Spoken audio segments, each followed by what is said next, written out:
The ships are as much a character to the show as the actual actors are in a lot of ways, because each one has a different design, a different sort of, feel, a different character. And the Stargazer, to me, feels a lot heftier. And so we definitely tried to give it that sense of just being very large and very imposing. It's magnificent. It's a beautiful design for a ship. And Dave and his team and his artists take it very, very far for us. And so it's our job to take the blueprint that they've given us and just sort of bring it to life and add sort of the photoreal aspect to it with the textures and with all the little fine details and just make it sing. And so we did our best to do that.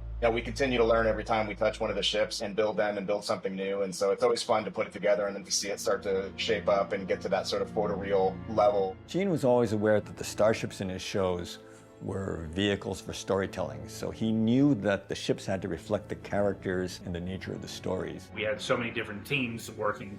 My 9 o'clock meeting, I'd do John and Doug and Cryptic, and we'd all talk about exterior starships. Then my 10 o'clock meeting, I'd talk to the team who was doing the interior of the starship.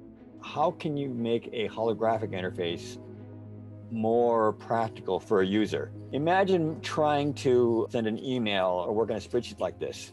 It's great cinematically, not great ergonomically.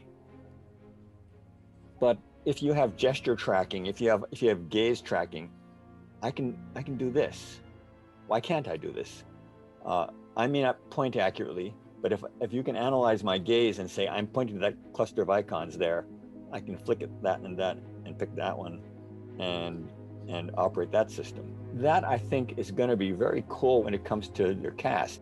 They'll, of course, put their own spin on it, but instead of the traditional or we're gonna do stuff like this, and I think that's going to help give the show and its technology its own peculiar, interesting spin.